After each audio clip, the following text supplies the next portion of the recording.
আসসালামু আলাইকুম দর্শক, সুইটির সহজ রান্নায় সবাইকে স্বাগতম। আশা করি সবাই ভালো আছেন। দর্শক, আজকে আপনাদের জন্য বড় মাছের শুটকির রেসিপি নিয়ে এসেছি। চলুন আমরা রেসিপিটি দেখে নেই। একটা বাটিতে পানি নিয়েছি আর সেখানে শুটকি মাছ ভিজিয়ে রাখছি। এখানে বড় সাইজের কাতলা মাছের শুটকি নিয়েছি। বড় সাইজের কাতলা মাছ পিস পিস করে কেটে তারপর শুকানো হয়েছে। এটা ভিজিয়ে রাখছি আধা ঘন্টার জন্য। এরপর চুলায় প্যান বসিয়ে দিয়েছি আর সেখানে দিয়ে দিচ্ছি রান্নার তেল। তেলটা গরম হয়ে এলে এখানে দিয়ে দিচ্ছি 1 কাপ পরিমাণ কোচানো পেঁয়াজ। দর্শক দেখতে পাচ্ছেন কোচানো পেঁয়াজ দিয়ে দিয়েছি। এরপর দিয়ে দিচ্ছি কাঁচামরিচ, দিয়ে দিচ্ছি রসুন কোয়া। এখানে বড় সাইজের 2টো রসুনের কোয়া বের করে নিয়েছি। এখন এটাকে নেড়েচেড়ে নিচ্ছি। এবারে যে শুটকি মাছগুলো ভিজিয়ে রেখেছি সেগুলো ধুয়ে পরিষ্কার করে নিয়ে এর মধ্যে দিয়ে দিচ্ছি। দর্শক দেখতে পাচ্ছেন এটা অনেক বড় সাইজের কাতলা মাছ ছিল। এটা এখানে দিয়ে দিচ্ছি। এরপর এটাকে নেড়েচেড়ে এই পেঁয়াজের সঙ্গে ভেজে নিচ্ছি।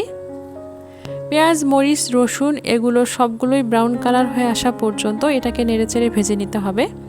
শুটকিটাকে আগে থেকেই ভেজে নেবার দরকার নেই। এই পেঁয়াজের সঙ্গে যখন আমি ভাজবো তখন একসঙ্গেই পেঁয়াজটাও ভাজা হয়ে যাবে আর শুটকিটাও কিন্তু ভাজা হয়ে আসবে। এ পর্যায়ে খুব চমৎকার একটা ঘ্রাণ বের হবে। দর্শক দেখতে পাচ্ছেন আমি এটাকে নেড়েচেড়ে ভেজে নিচ্ছি। এ পর্যায়ে কিন্তু আমার পেঁয়াজটা প্রায় ব্রাউন কালার হয়ে এসেছে।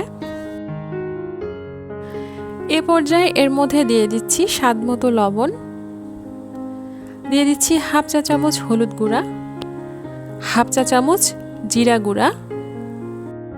আবারও সবগুলো উপকরণ নেড়েচেড়ে নিচ্ছি। এবার আর বেশিক্ষণ ভাজবার দরকার নেই, শুধু একটু নেড়েচেড়ে নিলেই হবে।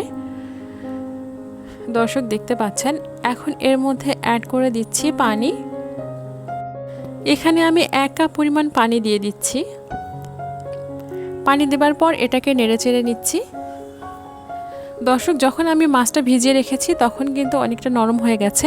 শুটকি অবস্থায় কিন্তু এটা অনেক শক্ত থাকে, আর আপনারা রান্না করার আগে অবশ্যই ভিজিয়ে রাখবেন, নইলে কিন্তু এটা সেদ্ধ হতে চাবে না। আর যখন ভিজিয়ে রাখবেন তখন কিন্তু অনায়াসে সেদ্ধ হয়ে যাবে।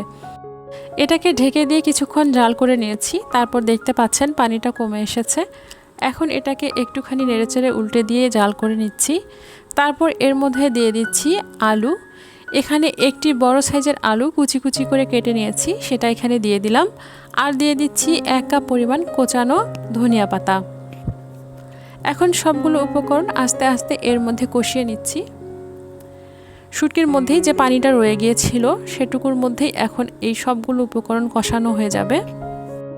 দর্শক, আমার রেসিপি যদি আপনাদের ভালো লেগে থাকে প্লিজ আমার চ্যানেলটি সাবস্ক্রাইব করুন এবং লাইক, কমেন্ট ও শেয়ার করুন। আর যারা অলরেডি সাবস্ক্রাইব করেছেন থ্যাংক ইউ সো মাচ। আর যারা ফেসবুক পেজ থেকে ভিডিওটি দেখছেন তারা আমার পেজটি ফলো দিয়ে রাখুন আমার নিয়মিত ভিডিও পেতে। দর্শক দেখতে পাচ্ছেন এর মধ্যে আমি এখানে পানি দিয়ে দিলাম। এখন একটা ঢাকনা দিয়ে ঢেকে এই পানিটাকে শুকিয়ে নিতে হবে। দর্শক, কিছুক্ষণ জাল করার পরে ফিরে এলাম। এখন দেখতে পাচ্ছেন পানিটা কিন্তু কমে এসেছে। এটাকে আমি আর একটু কমিয়ে নেব। আপনারা চাইলে শুকনো শুকনো করতে পারেন, কিন্তু আমার কাছে মনে হয়েছে যেখানে যদি হালকা একটু রসালো থাকে তাহলেই তরকারিটা বেশি ভালো হয়। এ পর্যায়ে কিন্তু আমার রান্নাটি হয়ে গিয়েছে। এখন পরিবেশনের জন্য এটাকে তুলে নিচ্ছি। দর্শক, আশা করি আমার রেসিপিটি আপনাদের ভালো লেগেছে। আবার আসবো নতুন কোনো রেসিপি নিয়ে ইনশাআল্লাহ। সুস্থ থাকুন, নিরাপদে থাকুন। এতক্ষণ সাথে থাকার জন্য ধন্যবাদ। আল্লাহ হাফেজ।